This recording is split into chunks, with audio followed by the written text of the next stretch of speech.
Library. My name is Linda Brawley, and I'm a librarian in the humanities section here at the Central Library. Tonight, we're presenting the final event of the Centennial celebration of women's suffrage. To kick off the event, we have a very special treat. We have asked the 2019 and 55th annual San Diego local authors to participate in a crowdsourced poem, which will be presented here live on tape tonight. The poem is called Looking Forward, I Believe. The authors were asked to write a line after the prompt, which was looking forward, I believe. After the performance, we're going to join Ann Hoiberg, president of the Women's Museum, California Museum of Women in San Diego, as she takes a speedy look at some of the significant moments of the past 100 years in the ongoing struggle for true equality, regardless of gender, race, or politics. Then we're going to hear from three of San Diego's most notable and successful feminists. They will share a little bit of their story and offer some perspective on what the future for the feminist movement may bring. So now, if you will please keep your mics muted, it is my great pleasure to present a select group of local authors from the 2019 showcase performing the crowdsourced poem, Looking Forward, This I Believe. Here it comes.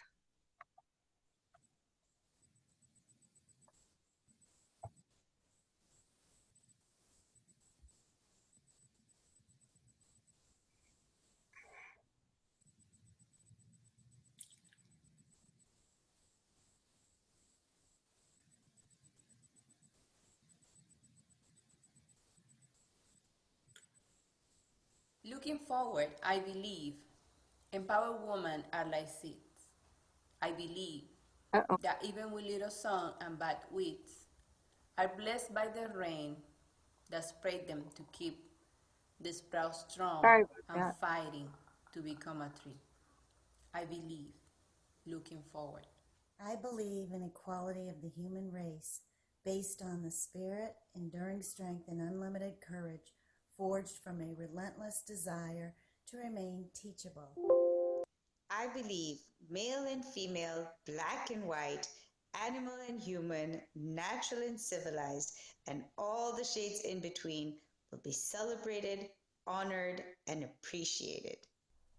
I believe we could circle the sun in wisdom, dance together through the darkness into light. I believe words unleash change and shared struggles inspire hope. I believe Mother Earth's daughters will rise up and bring healing to our wounded peoples and create an equitable society for all while tenderly loving our planet. I believe that compassionate, global-minded women will rise and reform systemic inequities by revising laws that restricted their foremothers and others to make legal mean just. I believe society is being censored by those who claim to know the true path forward and tolerate no dissent from their Orwellian groupspeak. Don't let them speak for you. Resist. Resist. I believe all sentient beings deserve a chance to live. Humans can solve the world's problems through compassion and respect. Earth is beautiful and must be cherished. I believe the exercise of self-control is a worthy goal for both individuals and countries. I believe in the eternal strength, resilience, and fortitude of women to carry us into the future, forging ahead, blazing new trails just as the ones before did. I believe when Mary Wollstonecraft gave birth to Mary Shelley, it was a vindication of the rights of woman. I believe in a future where life is revered, regardless of differences. I believe the fiery curtains of this time will part to reveal a world where we can feast, dance, and sing, dream, plan, and work, everyone bonded by hope and love. I believe we are learning that we is only an authentic word when it includes everyone. I believe with perseverance, we will lift the heel of injustice from the neck of the oppressed. I believe all lives matter is a lie, but all lives should matter is the truth to be found. I believe that inclusion can be attained when intersectionality is no longer used as a wicked, whispered weapon. I believe it is best not to do anything you'll regret, and to not regret anything you do. I believe 'tis best roll up our skin and not our sleeve, for it's the same, we breathe, we bleed. Looking forward, I believe women, regardless of race, religion, political aspirations, will always rise above the bar. Wow. That was great. Okay, well, we're going to move on to the next part of the presentation. I want to thank all the authors so much. That was really good.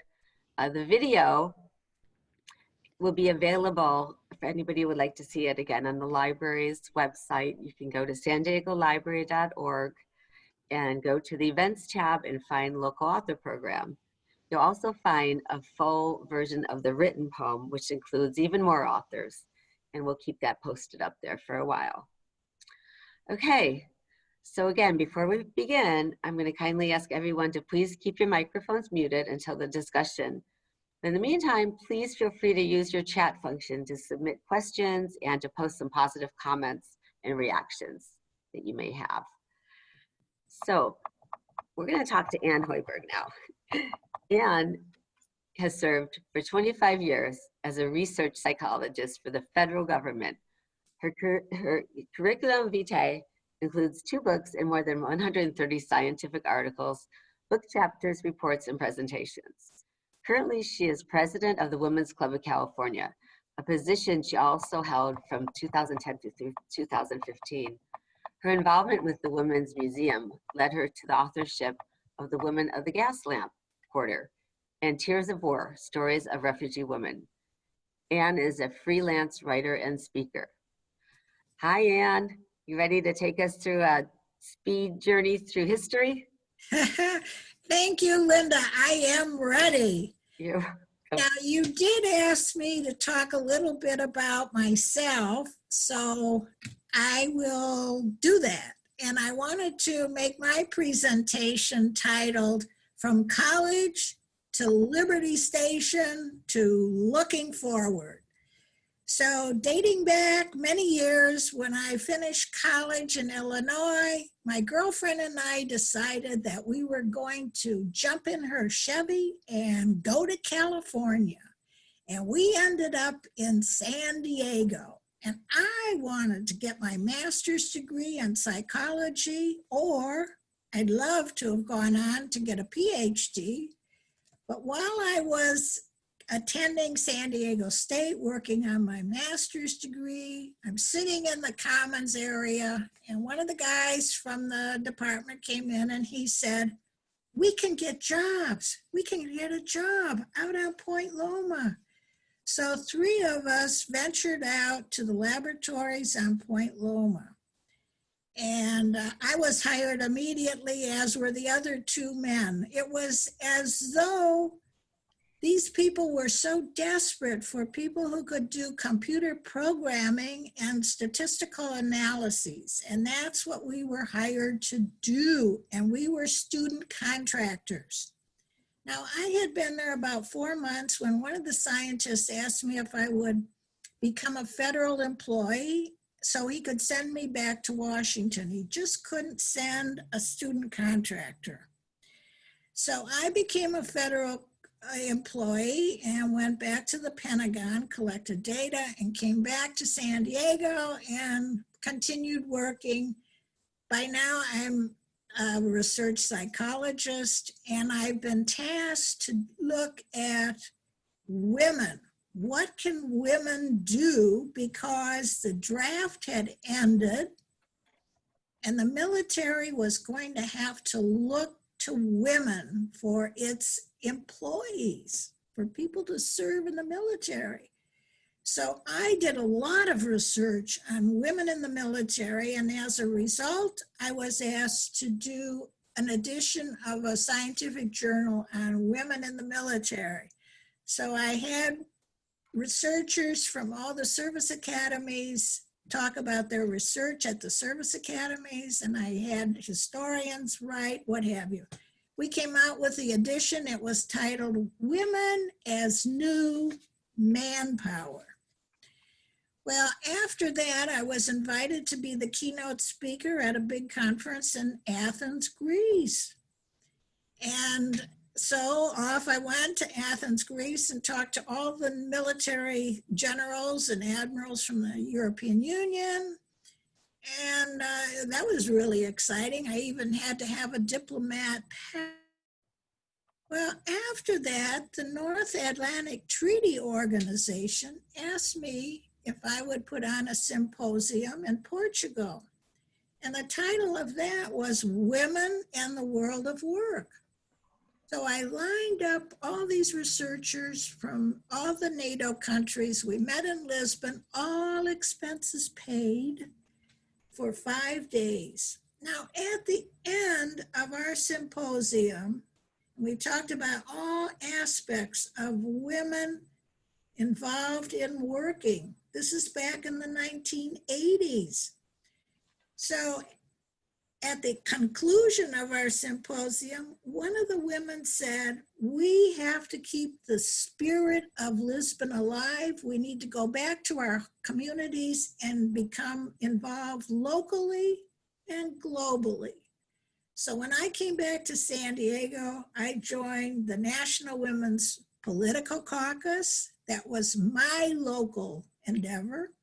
And I also joined the local chapter of the United Nations Association, my global commitment. Well, I became very involved in recruiting women to run for public office, and I became very involved with the United Nations Association. And in 1995, the UN put on a conference, the Fourth World Conference on Women in Beijing. And I took a delegation to Beijing, and many of us gave presentations. I talked about the importance of women getting elected to office, and we came back to San Diego, and ever since then, I've been taking delegates back to the UN to attend the annual meeting of the Commission on the Status of Women. And everybody comes back from the UN as goodwill ambassadors. It's been really exciting. Of course, we couldn't go last March. It was shut down, even early March. Well, I also became involved in putting on a suffrage rally and parade through Balboa Park. And I did that with the help of Mary Maskell. And she had founded what was called the nonprofit Women's History Reclamation Project. She had never learned about women in any of her textbooks. She might have heard about Carrie Nation or Susan B. Anthony, but that was it. So she was going to reclaim the history. Now, I became involved with Mary Maskell with her nonprofit. And so I started really studying all the different movements that women were involved in.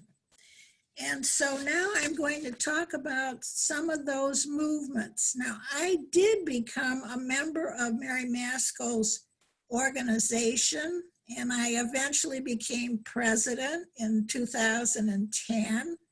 And I was working with the executive director, Ashley Gardner, and we were putting on programs in the community. We were putting on programs at that little storefront museum in Golden Hill. And then Ashley and I were convinced that we needed to move to Liberty Station.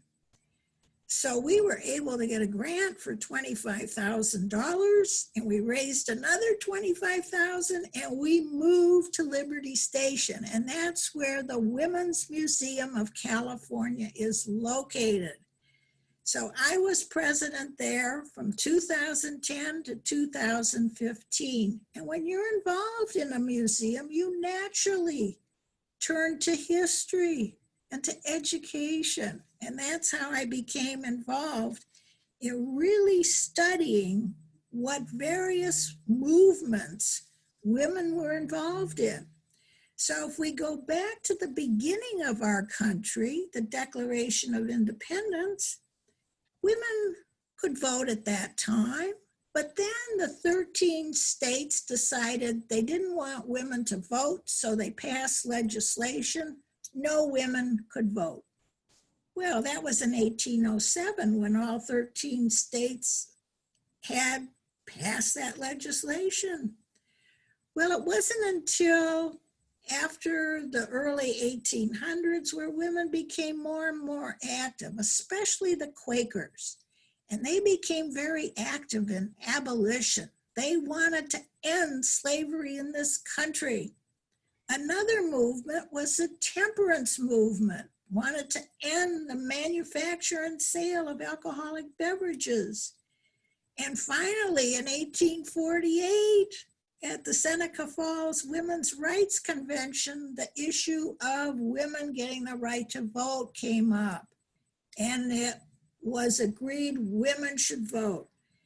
So during those years, we had the movements of abolition, temperance, suffrage, and we also had the women's club movement. And women's clubs opened up all over the country starting in 1890. Here in San Diego, we still have 36 women's clubs, and some of them are quite beautiful, like the one in La Jolla or the Thursday Club in Point Loma. So those were the major movements that occurred during the first couple of 100 years of our country. And they included, as I mentioned, abolition was ended in 1873, temperance in 1920 when Prohibition went in. Here in California, we allowed women to vote in 1911 and again in 1920. So let's move on to the next, let's say the next 60 years. And now we're beginning to see the beginning of the civil rights movement. What are our civil rights and voting rights? And also equal pay. We had the Equal Pay Act of 1963. And then there's Title VII through the civil rights movement. You can't discriminate on the basis of sex, race, color, religion, or national origin. And we also had Title IX. You can't spend more money on boys in education than girls. It has to be equal. That's been an interesting endeavor. And out of that came Title IX, which also addresses sexual assault on our college campuses.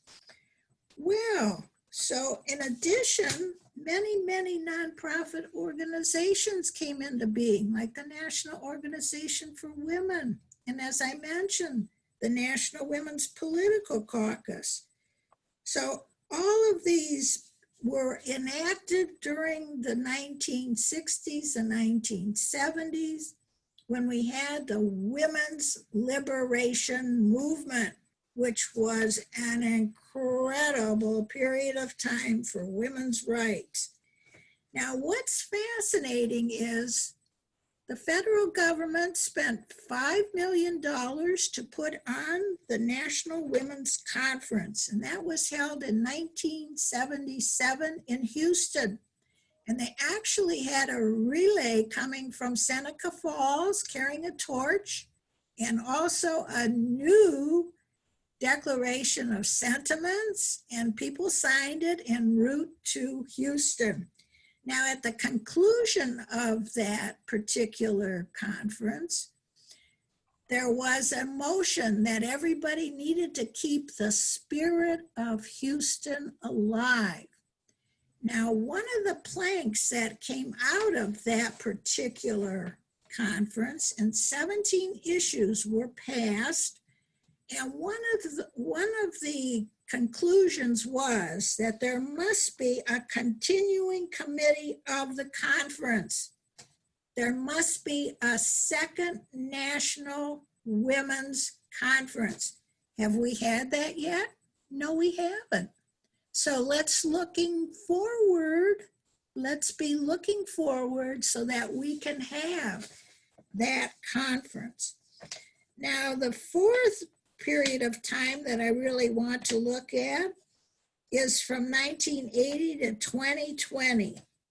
Now, we had the Convention on the Elimination of All Forms of Discrimination enacted. It's been enacted and ratified by 189 countries, 189 out of 193. The United States is not one of those, and we need to ratify that convention. We also celebrated the Year of the Woman in 1992, where we had a burst of more women running for the Congress. And in 1993, Senator Joe Biden created legislation, Violence Against Women Act. It wasn't passed in 1993, but he managed to get it through in 1994. Another important event was, as I mentioned, the 1995 Fourth World Conference on Women in Beijing. After that conference, Bill Clinton, our president, enacted the Interagency Council on Women, and he wanted that council to make sure that all the government agencies adhere to the platform for action that came out of Beijing. We also had a Trafficking Victims Protection Act of the year 2000.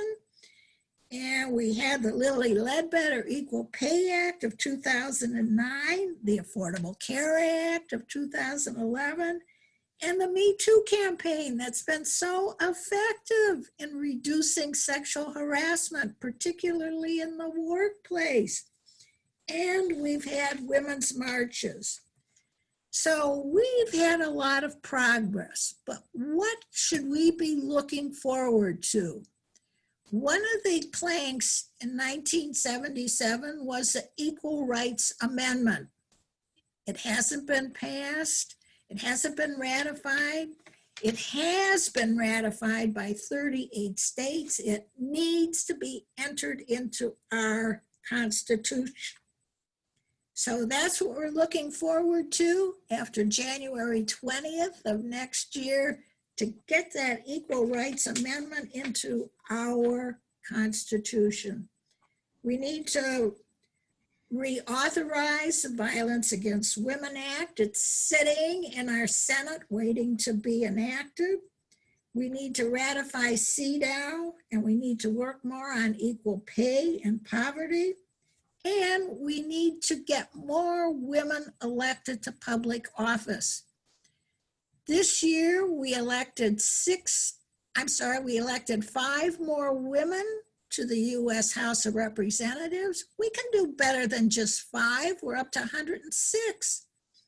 We currently have 26 women in the U.S. Senate. We can do better than that. We need to be 50-50, so we need to be. And of course, we're always worried about reproductive health care rights, the right to have an abortion. And another issue that many of us think is very important for working women is having federally funded childcare. So looking forward, we have many, many issues, and we need to go back to what we promised in 1977. What kind of progress have we really made? What more do we need to do? Let's reactivate that continuing committee of the conference, the one from 1977. We really need to finalize women's rights And if we have more women elected to office, we know we will create a peaceful world. We shouldn't be spending $741 billion on our Department of Defense. We could use that for education, for healthcare, for homes. So it's time for us to get back to the spirit of Houston and finalize what was started way back from the beginning, and finalize it and make sure that all women have equal rights and equal opportunities. Linda, thank you. And thank you so much. Your passion is infectious, and we're so glad to have you here. Every time I have you or I speak with you, I learn something new, and there's still a lot to do. The ERA, really? And I think we're gonna have to put your name on the ballot. We need you in there. Okay, we're gonna now move on to the next panelist. I'm very, very excited to welcome and introduce you to Misty Jones. Misty is the director of the San Diego Public Library, overseeing the Central Library and 35 branches. Misty believes libraries are the great equalizer, always inclusive and never exclusive. She thrives on change and believes that the strength of libraries is in their ability to redefine themselves to fit public need. She's intent on changing perceptions and showing that libraries are a vital part of the educational and economic ecosystem and essential to the success of a community and its members. She's committed to making San Diego Public Library the place for opportunity, discovery, and inspiration. Welcome, Misty. Please share a little bit about yourself and your thoughts on the future. We know libraries are going to be very important in the future. Misty? Let's see. I think we need to unmute you. Oh.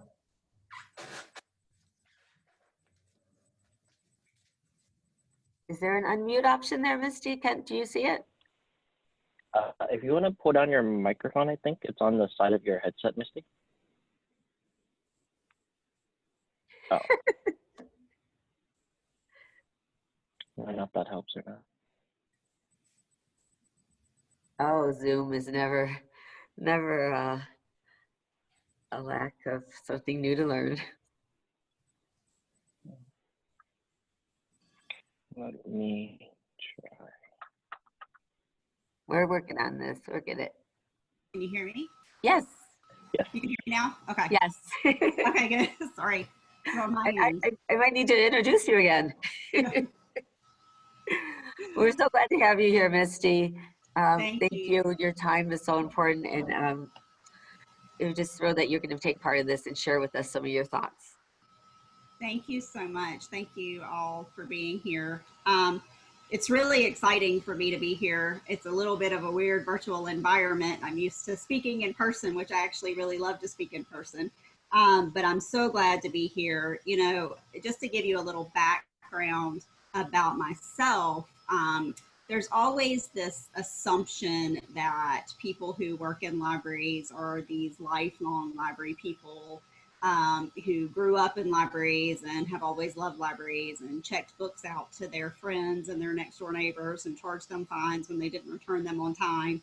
And I am not really one of those people. I don't have those memories of, going to the library and doing story time. I always loved books, but I don't have a background in libraries. So I came into libraries very differently than a lot of people. What I did know early on in my life is that whatever I did, I wanted to make a difference, and I wanted to make a difference in the world. And so I was presented with the opportunity to go back to graduate school in my early 20s. I have a background in psychology and social science, and really was kind of burned out, wanted to do something different. And my husband and I were moving, and so, I said, I want to go back to graduate school. He's like, what do you want to do? And I'm looking through college bulletins and I come across library and information science, and I think, you know, I like to read. I love books and I like researching stuff, so I'm going to go to library school. Really the most effortless career decision, probably one of the most naive career decisions, because you do not just sit around and read, even though people think that's what we do a lot of the time. But right after I started school, I started working in this little library in Greenville, South Carolina, a little public library. And I did not have an intention of being a public librarian. I really wanted, I was going to work at the Library of Congress or the Smithsonian, but I started working in this public library, and day one, I just fell in love with it, and knew that that's what I was supposed to be doing. Everything about it was, that was where I was going to make a difference. And I knew that immediately. And so libraries really became a passion for me. And they are my passion because I feel that libraries are the great equalizer. We're that place in society where anyone can come, regardless of race, religion, gender, socioeconomic status. Anybody can come to gain knowledge, opportunity, and inspiration. So I know in talking about libraries that most people think that librarians are women, and it is true, though it was not always the case. In fact, some of the first librarians were men, actually men from elite families that believed that they were bringing reform to the masses through educational opportunities. So they saw librarianship as kind of mission work for them. And women really didn't become dominant in the workforce until the 1900s. And then it was many years after that that women were in positions of administrative or operational authority. And of course, they did not get paid the same as their male counterparts. And unfortunately, that is still the case today in libraries, like everywhere else. There are actually more women directors in libraries, but male directors make more than women. So go figure. And then there's this stereotype.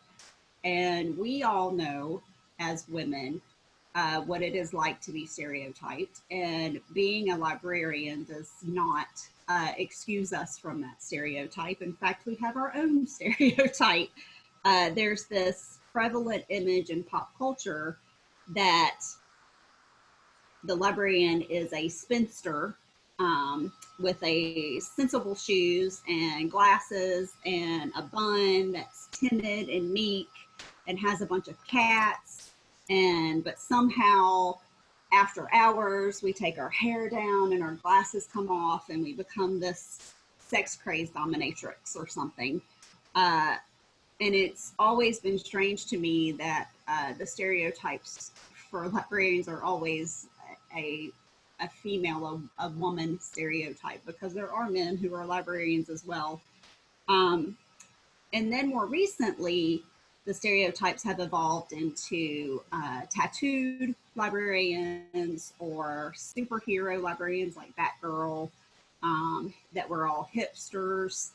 And you know what? Some of us are spinsters and some are hipsters. And I'm sure that there's a dominatrix or two in the mix. Some of us have tattoos and glasses and love cats and wear comfortable shoes because, quite frankly, they're comfortable and we're on our feet all day. And all librarians are freaking superheroes. So thank you. We'll take that one. But there's been a lot of discussion of whether or not we should embrace these stereotypes or reject them and fight back against them. And I think in a general sense, that's, we see that a lot, that we're always stereotyped. And how much energy do we put into fighting back against those stereotypes? But for me, it really is not about that. It's not what people perceive, what they perceive when they hear the word librarian. what I'm more concerned about is the impact and empowerment. And what I see for us and what I want is to create new stereotypes. And how about stereotypes that were guides to opportunity? That in libraries, we believe that every person in this world should be afforded the same opportunities. And that's the opportunity to freely access information, to gain knowledge, and to express themselves. So we provide opportunities for education and success, like our Career Online High School program, so that women like Genevieve, who is a single mother of 3 girls, can get her high school diploma and better her life and the life of her children. And the opportunities are not just for our patrons, they're also for us. We have the opportunity to change people's lives. We provide access to information for everyone. We can be inclusive, responsive, empathetic, and to affect the world. And so it's programs, we have a program called Out of the Shadows, which is a sex trafficking awareness program. And we did this specifically because we had a young lady that was in one of our study rooms asleep. And instead of a normal response, waking her up and saying, you can't sleep in here, one of our staff talked to her and realized that she was a runaway. She was in the study room and she was sleeping because her boyfriend, who she ran away to be with her boyfriend, who very quickly after she arrived became her pimp. And she'd been up all night because she was being trafficked. And so it's things like that, you know, we have a real opportunity, and I feel like a responsibility to address those societal issues, and we're in a place that we can do that. I'd also like for us to be known as facilitators of discovery. So we're the place where anyone can come and learn a new technology, a new idea, a new experience, but it's more than that. It's our commitment to make sure that all viewpoints and perceptions are recognized and valued, and to provide a safe space for people to connect to each other. We do this through programs like our Human Library, where people can get to know each other and move beyond the stereotypes and learn more about each other. We do this in our idea labs. We have an idea lab in San Ysidro that focuses on fabric and textile arts. And we did this one specifically, we created it because we knew that there were many women in the San Ysidro community that create fabric and textile arts, and then they sell them at the local farmers market or flea market for extra income for their family. And we wanted to help them and provide them resources and tools to take their art to the next level. I'd also like us to be known as providers of inspiration. So for me, inspiration is like breathing. So it's without it, you know, you don't live, you don't thrive without inspiration. And it's really, for me, what libraries are all about. And it's that ultimate goal. It's to inspire people to learn, to grow, to improve, and to do something. All of those opportunities and discoveries lead to inspiration. And librarians do this work because we are inspired. We're inspired to make the world a better place. And we are inspired to make the world a better place because we want everyone to be included and accepted. So there's a quote by David Lankus, an author, that says, to be a librarian is not to be neutral and passive or waiting for a question. It is to be a radical, positive change agent within your community. And this is what I see for our future in libraries. And as the director, I realize that my voice and my influence, that I have a power to influence, because for me to be a feminist means to ensure that not only women have a voice, but that everyone has a voice. And libraries are the place where all of those voices can be heard and valued. So yes, in the San Diego Public Library, you have my commitment that we will continue to push the envelope and we will continue to break down barriers, and we will be that one place that is inclusive and accessible for everyone. Thank you. Turning it back over to you, Linda. Okay, thank you, Misty. That's our director, folks. She's a rock star. And it reminds me of why I'm here and how much I love my job. Okay, so now we're going to move on. We're going to talk with Professor Zeinabu Davis, who is a very, very good friend of the library. She is also a professor at San Diego, UCSD. So let me tell you a little bit about her. Zeinabu Irene Davis is a professor of communication at the University of San Diego and an independent filmmaker. A selection of her award-winning works include a short about a young enslaved girl, Mother of the River, a dramatic feature interweaving two love stories with a deaf and hearing couple, Compensation, and her latest release, a documentary feature partially funded by Cal Humanities, Spirits of Rebellion, Black film, sorry about that, it's right, Spirits of Rebellion, Black film from Los Angeles, which has won 7 awards, including the prestigious African Oscar for Best Diaspora. Feature documentary from the African Movie Academy Awards in Nigeria and the San Diego Film Awards for Best Feature Documentary. Zeinabu recently became the first person of color to receive the George C. Stoney Award from the University Film Video Association, which recognizes her for her documentary filmmaking and teaching. Davis frequently writes about Black cinema and has been published in Cinema Journal, Shadow and Act, Cineste, and her films are distributed by Women Make Movies and Cinema Guild. Wow, how is that for impressive? Zeinabu, share your thoughts with us.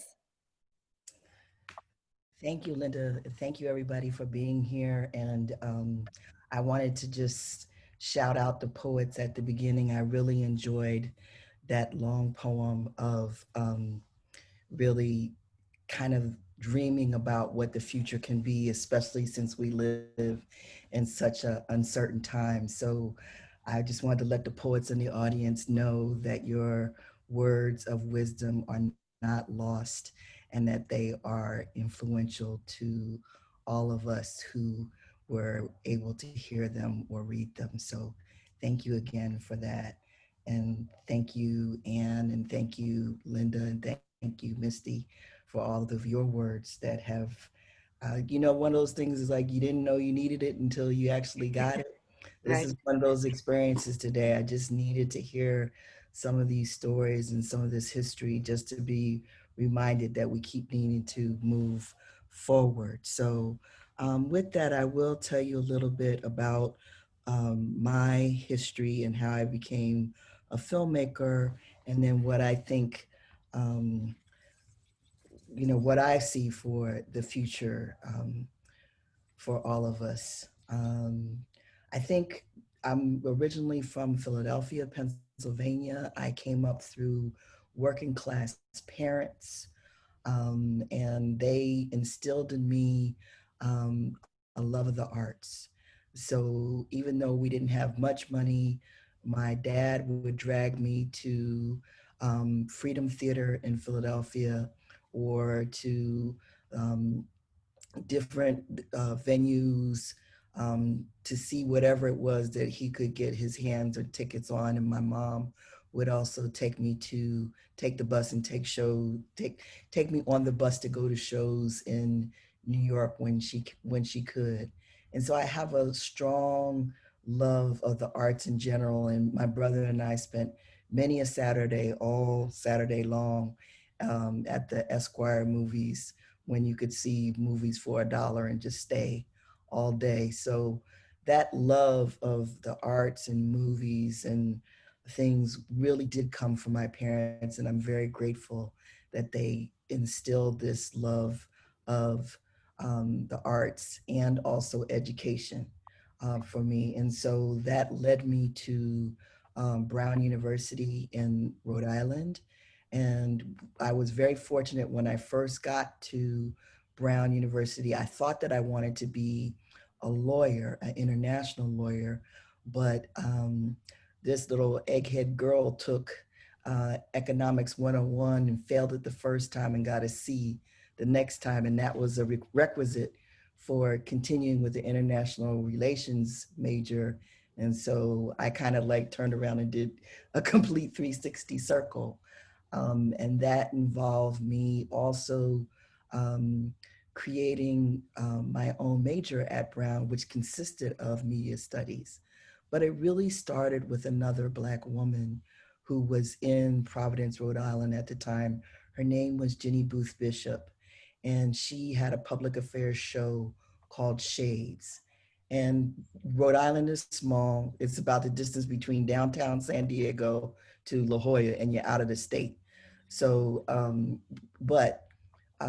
Jenny empowered me by her example of being a host and producer.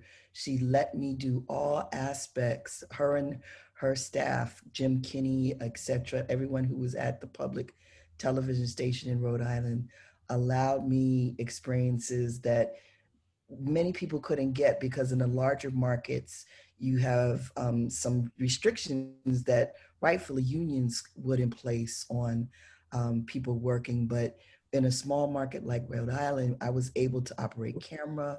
I was able to do microphones. I just got exposed to photography, doing my own little segments or recreations and so on and so forth. So I was really thankful that that experience really gave me the opportunity to understand and to know what the power of media was. But by being with Jenny, and then by being with, I spent my junior year abroad in Kenya, East Africa, and I studied with a very famous writer who actually lives here now in Irvine. His name is Ngugi wa Thiong'o. It's through that example of Ngugi wa Thiong'o and Jenny Booth Bishop that I really, really got fired up and passionate about making sure that my work, as much as possible, honored images of people of color, and specifically in my case, women of African descent. So I've spent the last 30 years basically making films that are primarily about women of African descent, mostly because I don't see those. I don't see those images as much as I should, or as we all should. And so it's basically my life mission is to continue to make those images so that other young people, other folks can be exposed to what our real lives are like, and the honesty and the pain, the joy, all those things that are connected with what it means to be a Black woman living in this world. I wanted to just say, as far as my ideas about feminism and moving forward, I would like to just say that I don't necessarily use the term feminist. I think, unfortunately, that term leaves out people who sometimes look like me. And so I prefer to use the word womanist, which was a word that came up through Black women writers, specifically Alice Walker and women of the Combahee River Collective, who really wanted to make sure that when we talk about being a feminist or a womanist, then we really are talking about not just ourselves as women, but our families and also men too. So being a womanist really kind of is inscribed with making sure that you are more inclusive. And that's kind of the way that I would like to approach feminism. And I would like to make sure that I leave that legacy for my daughters and for other people whose lives I might touch, especially my students at UCSD. And so, I have lived this life as an educator because my parents instilled in me the idea that if I know something, I'm supposed to pass it on. And so that's what I try to do with students at UCSD or wherever it is that I have had the opportunity to teach and make films. I frequently use my students as part of my crews so that they can get experience on a professional set so they can go on and do, creative things. I want to just let folks in the audience know that there are a lot of women, particularly independent women, who are making films and making films about historical figures. I wanted to just point out, since our theme is women suffragettes or earning the right to vote, that of course, unfortunately, we are at a time now where we really can peel back these layers and start to talk about what really happened. And we know that, when women were given the right to vote in 1920, that did not necessarily mean African American women. So that we need to talk about how this evolution of all women being able to vote really came to pass, and who were those people who were made invisible and who were not allowed to speak and come to the fore from the beginning. So I just wanted to recommend a couple of documentary films that I thought folks might be able to access. And I think at least one of them is in the library, courtesy of Misty and Mark Cherry. And that would be Shirley Chisholm, Unbossed and Unchained by Shala Lynch, and She Could Be Next by Grace Lee and Marjan Safini. Those are two really amazing documentaries that have been done in the last 10 years that really highlight women in the political sphere. If we were to go back even further, we could look at documentaries by Stanley Nelson on Marianne Shad Carey, who was an early suffragette, as well as an activist. And I'm currently working on a project that would involve Sojourner Truth, who we all hear about Sojourner, but we don't know Sojourner's real story and how she really was an amazing abolitionist as well as a suffragette. So many parts of her story kind of get boiled down to images that we thought we knew about her. And along with Phyllis Wheatley and another enslaved woman of Montreal, Canada, Marie Joseph Angelique, I hope to be able to tell their stories of resilience and lead us to a place where we can imagine a future that is more inclusive for everybody. So thank you. Thank you, Zeinabu. That was amazing. We're very fortunate to have you tonight. And you remind us a lot has to be done still. And I like it, womanist. It's a good term. So we are going to now turn to our final speaker, another academic. She is at, I'm sorry about that. They are at San Diego State. And let me tell you about Jess. Jess prefers they, them, theirs. Dr. Jess Whatcott is an assistant professor in women's studies and an affiliate of LGBTQ and studies at San Diego State University. Dr. Whatcott studies state violence, past and present, specifically focusing on the prison industrial complex and eugenics policies in the United States. Dr. Whatcott also examines visions for change dreamed by feminist and queer abolitionists, transformative justice practitioners, and disability justice community scholars. Dr. Whatcott's work has been published or is forthcoming in Signs, a journal of women and culture and society, Lateral, Journal of the Cultural Studies Association, the Rutledge Handbook of Disability and Sexuality, and Representations of Political Resistance and Emancipation in Science Fiction. Jess, tell us a little bit about yourself and your thoughts. Hi, everyone. I'm so delighted to be with you here tonight. And I'm actually a new person to San Diego. I only moved here a couple of years ago, so it's really nice to hear more about some of the amazing people from this place and the work, your very interesting histories and the work that you're doing currently. So I'm happy to be here with you all tonight.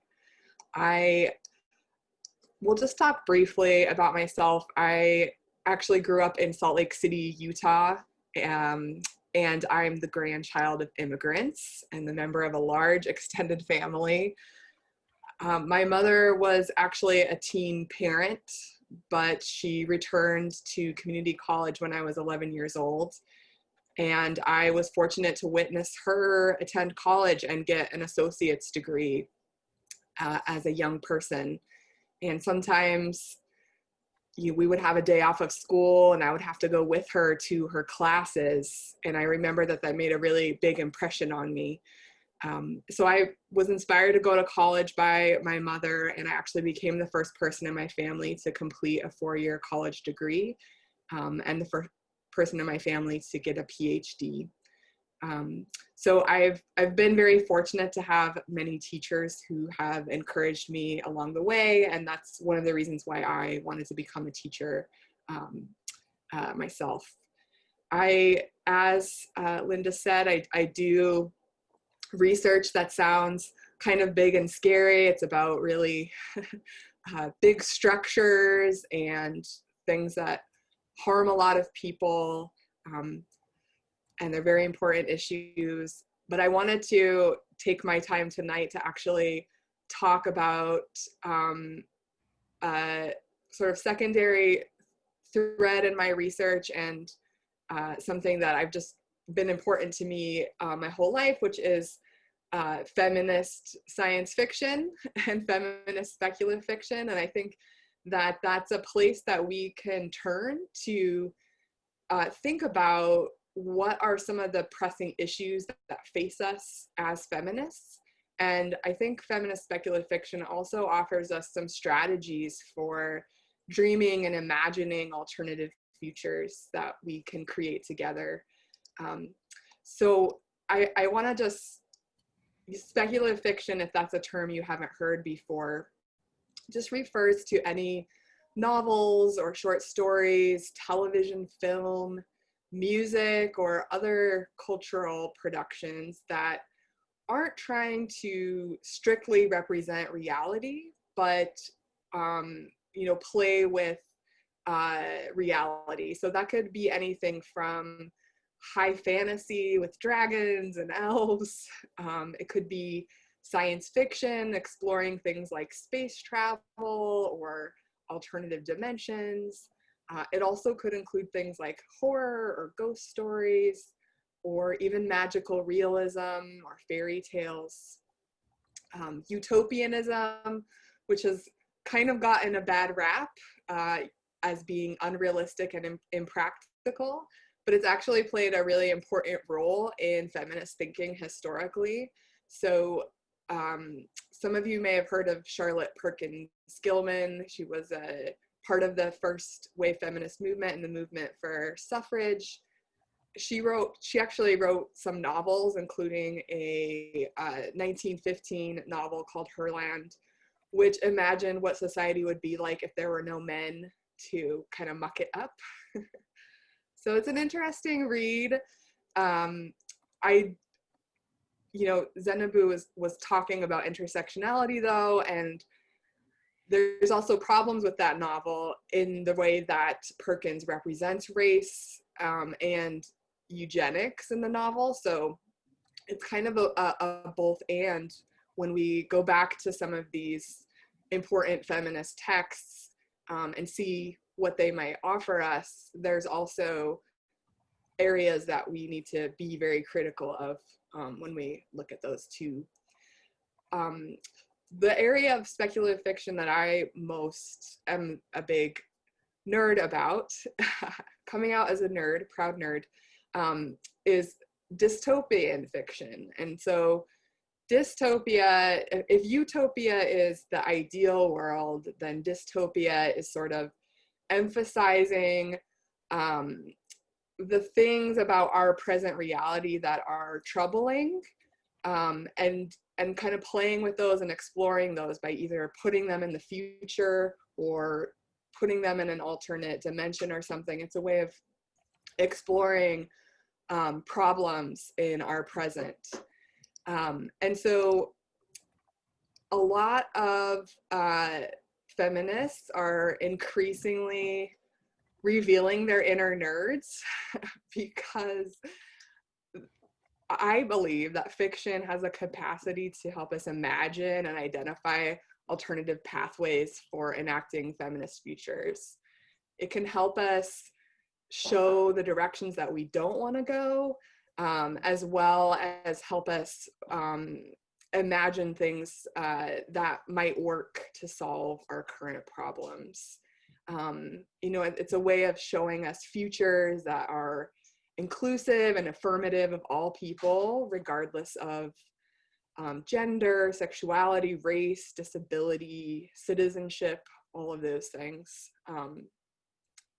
So I wanted to just briefly take my couple of minutes to point you in the direction, if you're intrigued, of two books that have been really, well, one book that's been very formative for me and one that is a newer text that is really interesting. One book is, it's been getting a lot of attention lately, and I noticed that there are a lot of holds on this book at the San Diego Public Library, so you might have to get in line for this one. But it's called Parable of the Sower by Octavia Butler, who is one of my all-time favorite authors. She published it in 1993, but she was gazing into the distant future of 2024, which is right around the corner now. So the protagonist of the book is a Black teenage girl named Lauren Olamina, and she lives with her family in a cul-de-sac in the San Fernando Valley. But it's a distorted version of the present because basically the government has collapsed and the economy is bottomed out. And so there are a lot of people that don't have safe shelter or food or access to medical care. A lot of people are really precarious. And Olamina's family has sort of maintained some semblance of normal life by walling off their neighborhood and growing their own food, collecting their own water, patching up old clothing, and getting around by bicycle. I don't want to give too much away from the plot because it's a wonderful novel, but at some point Olamina has to walk from LA all the way up the coast of California. And so, and Octavia Butler actually rode around on Greyhound buses to see what the landscape was in California. So it's a very accurate, interesting depiction of what it would be like if you had to walk the length of the state. So Butler, when asked about this book, she said that she wrote it because she wanted to point our attention to some of the urgent crises of the present.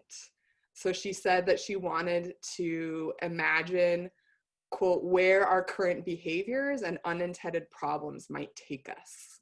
And some of the things that she explores in there are things like wealth inequality, climate change, the dismantling of the social safety net, the exploitation of low-wage workers. So it's got a lot of really important themes to us in the present. And, you know, it's a piece of fiction, but I think that there's a lot in there that can help us understand our current reality, and to help prepare for the future, and there's a lot in there about coming together as community, even with people that you don't really like, and how to provide mutual aid with each other. So I think not only does she touch on some of the most urgent issues facing us as feminists, but also gets us to think about creative and innovative solutions to some of these problems. The second book I just want to touch on is more recent. It's by Louise Erdrich, and it's called The Future Home of the Living God. Erdrich is an enrolled member of the Turtle Mountain Band of Chippewa Indians, and she's known for creating rich Native American and Indigenous characters in her books. And this book also takes place in the near future, where there's some kind of mysterious pandemic, but in this case, it threatens human fetuses and pregnant people. And so there's a mass hysteria about the future of the human race. And the main character is an Ojibwe woman named Cedar, who is in her early 20s, and she just found out that she's pregnant.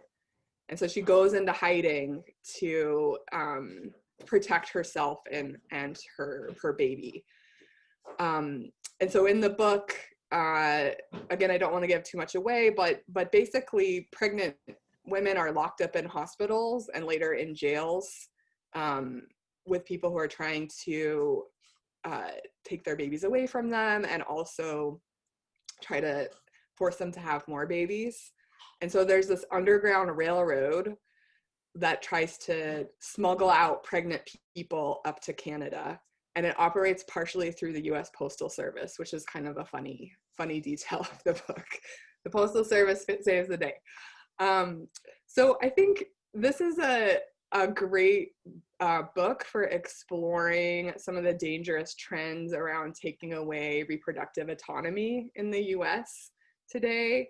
And I think that it matters that Erdrich's protagonist is a woman of color, specifically a Native American, Indigenous woman, because of the deep history of sterilization and attacks on Indigenous women's reproductive autonomy.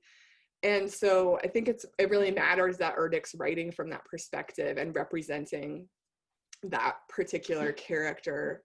And she also explores some of the things that are really important to me around incarcerated women giving pregnant while they are incarcerated.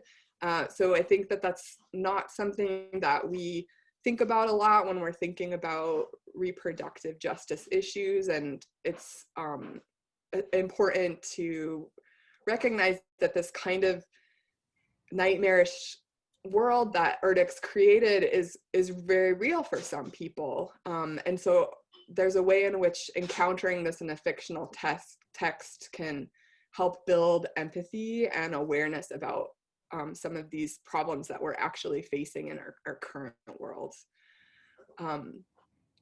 So I want to finish up that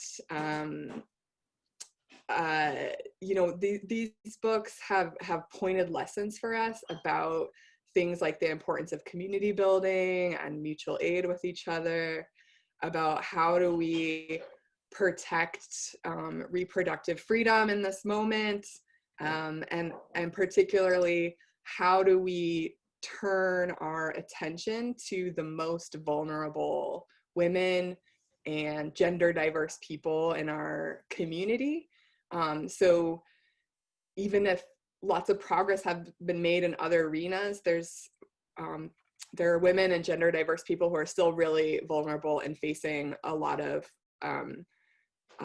issues that I hope that feminist movements take up in the future. Now, we need to take them up now, but also in the future. And I think culture, like fiction, is one space that can expose us to some of these new struggles that maybe we wouldn't be aware of otherwise. So I'll leave it there. Thank you. Thank you so much.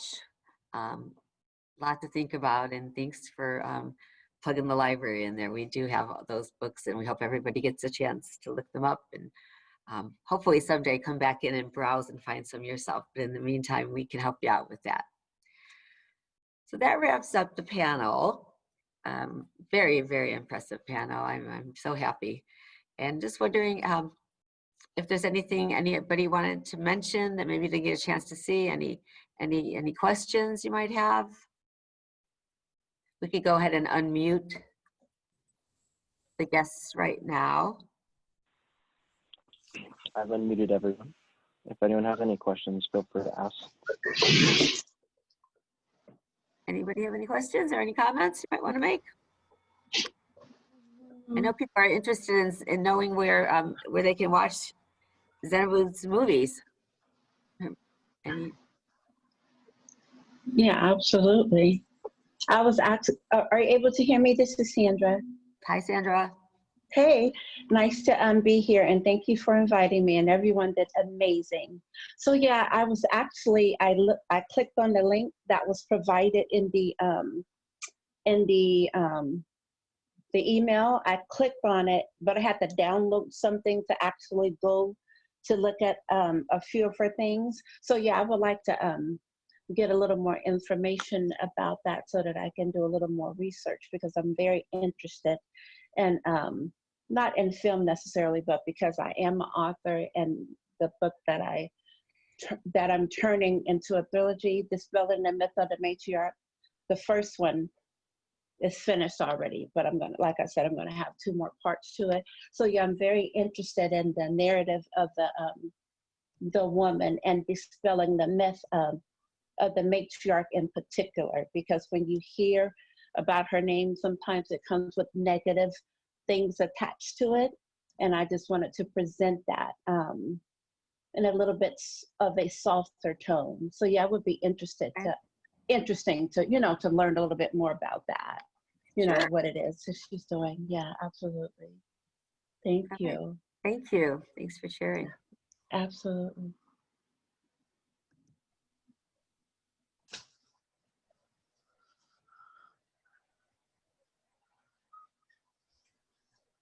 Anybody else? Z, where could somebody find your movies? Are they on the YouTube or?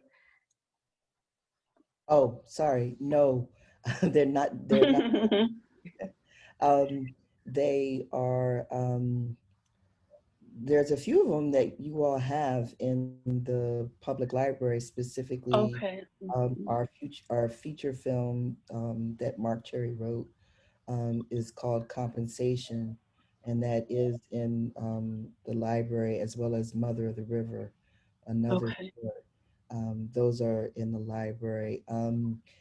In January of 2021, the Criterion Channel will be carrying all of my short narrative films. So they'll be available through that streaming site. But I also want to just point out that Criterion Channel does already have some very impressive film catalog of women filmmakers, including some of the women who I think are really underrepresented in terms of cinema history, like Julie Dash, who was a member of the LA Rebellion film group, and also Black British filmmaker Ngozi Onwurah. Her works are in the Criterion Channel as well. So Julie's films will be coming on at the end of December, and Ngozi's films are already there.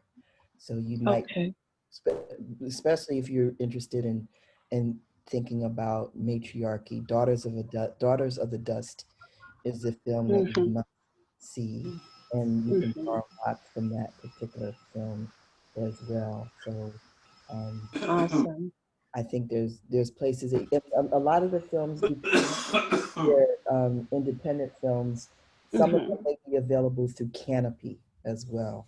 So if you have a library card and you can access Canopy, you can find a number of the films on Canopy. And we actually screened one of your films, Hair Compensation. Right, last year. Hopefully we'll be able to do that again. That would be amazing. Okay, awesome. Thank you. Thank you.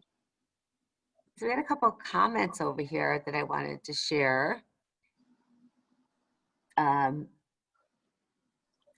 Jennifer Jenkins, one of our supervising librarians, wanted to know, Anne, how can we support the action items that you mentioned for what's next?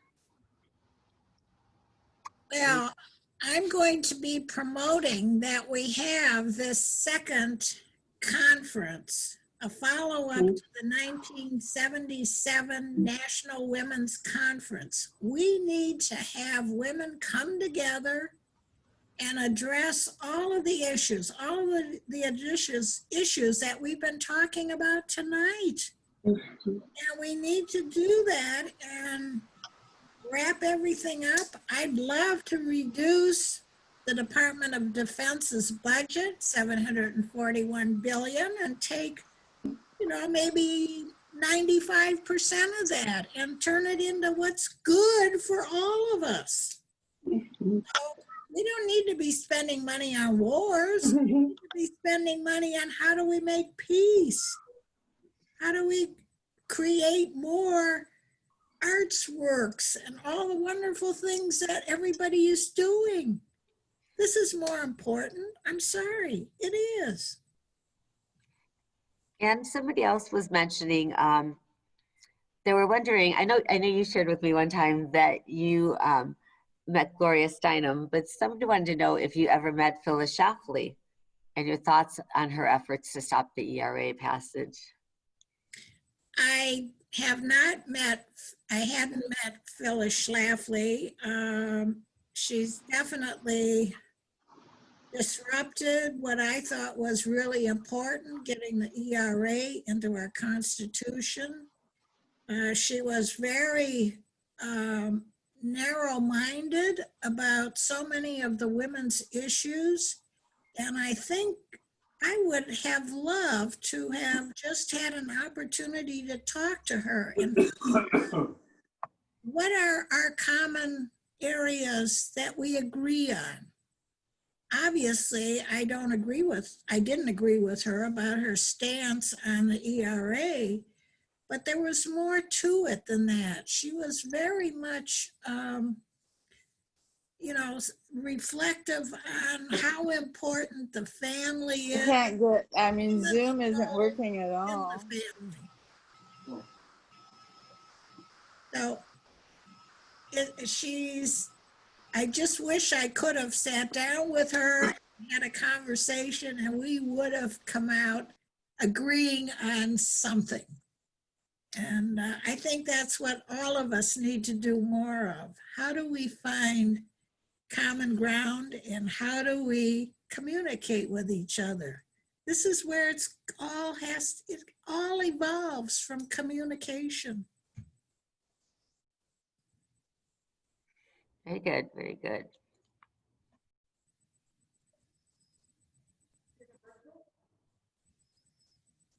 That was great. It looks like Jess was kind enough to put all her recommendations up there, the books. Thank you for that. Anybody else?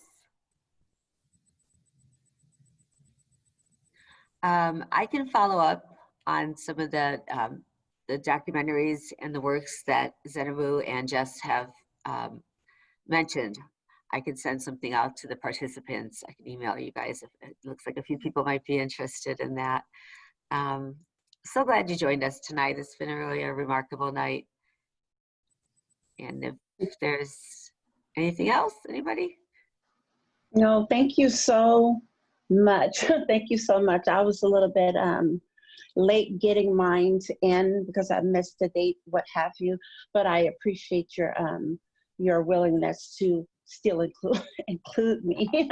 I had a couple things going on, but nevertheless, You're very welcome. persistent. Yes. Thank you so much. And then just a reminder to some of you who maybe weren't here when we had the poem, you can find the poem, the recording and the written verses on the San Diego Public Library website if you go under events and local author program, sandiegolibrary.org. Got it. All right, folks. Hey, Linda. Yes. Hey, this is Misty. This was fantastic. Thank you for doing this, for doing such a great job putting this together. You know, it was, I like Zeinabu, I feel like this was what we needed. And I feel inspired and, you know, just ready to go out and take those next steps. So thank you for doing this. Oh, my pleasure. Thanks for giving me the opportunity. Absolutely.